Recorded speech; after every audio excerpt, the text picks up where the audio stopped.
wala tayong problema. So yung maripitero yung kulay golden. So tandaan natin golden color is normal. Next is yung amber. So ito yung amber, makikita sa picture, ayan.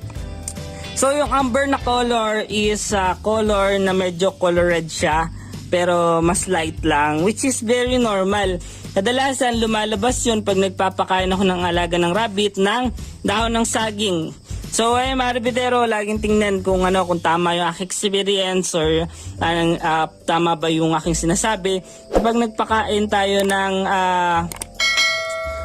dahon ng saging sa ating mga alaga rabbit ay kulay amber or parang medyo mapula yung kulay ng ihi nila. Kasi marami na itatakot, baka yung rabbit ko ay meron ganyan, baka may dugo ng ihi niya. Which is very very normal. Huwag po tayo matatakot pag nakita natin yung ihi ng alaga rabbit natin ay color